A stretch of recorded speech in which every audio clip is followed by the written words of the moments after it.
নমস্কার বন্ধুরা, আশা করি আপনারা ভালো আছেন, সুস্থ আছেন। আপনারা সর্বদাই ভালো থাকবেন, সুস্থ থাকবেন।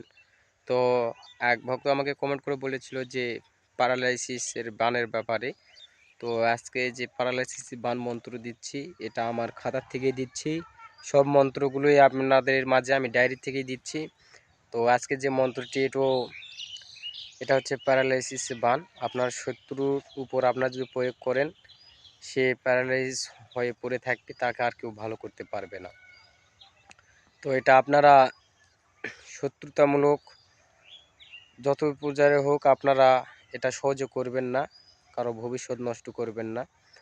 তো আপনাদের দিচ্ছি, আপনারা কবরাজি করলে শিখে রাখতে হয়, যখন শত্রু করতে পারতেছেন না, বারবার অনেক ক্ষেত্রে ক্ষতিগ্রস্ত করতেছে, সেক্ষেত্রে আপনারা এই মন্ত্রগুলো দিয়ে প্রয়োগ করবেন। আমি মন্ত্রটি স্ক্রিনে দিচ্ছি এবং নিয়ম বিধি আমি পরে বলে দিচ্ছি।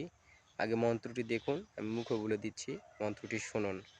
মন্ত্র হচ্ছে আব কালো আতস কালো চুষক নজরে কালো জয় কালো ছয় কালো কালোর খাই ভোগ অমুকের রঙ্গে মারিলাম শোষক। তো স্ক্রিনে আপনারা যে মন্ত্রটি দেখলেন, এই মন্ত্রটি আপনাদের করতে হবে অমাবস্যায়, এটা মুখস্থ করতে হবে। অমাবস্যায় মুখস্থ করতে হবে। এটা তেমেতা 3 বা 3 রাস্তার মোড়ে কিংবা শ্মশানে আপনাদের এই মন্ত্রটি 108 বার মুখস্থ করে নিতে হবে।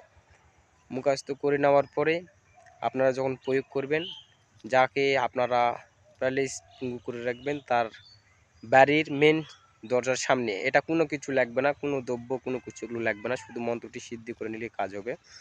আপনারা যার ক্ষতিগ্রস্ত বা যাকে পঙ্গু করে রাখবেন, তার বাড়ির মেন দরজার সামনে রাতে যাবেন, শনিবার মঙ্গলবার দিন দেখে রেতে যায়, হাতে জল নেবেন। হাতে কিছু জল নিয়ে এই দেওয়া মন্ত্রটি এক নিঃশ্বাসে 3 বার বলে একটা ফু, আবার এক নিঃশ্বাসে একটা ফু, আবার এক নিঃশ্বাসে 3টা ফু। এই নিয়মে আপনারা এই 3 ফু দেবেন। এক নিঃশ্বাসে 3 বার মন্ত্র বলে একটা করে ফুক দিবেন। এই নিয়মে 3 নিঃশ্বাসে 3টা ফু এবং 3 3 9 মন্ত্রপুত করে নিয়ে আপনারা ওই জলটা নিজে খাইয়ে নেবেন। নিজে খায়ে আপনারা ওইখানে দরজার সামনে 3টে গুঁড়ি দিয়ে চলে আসবেন।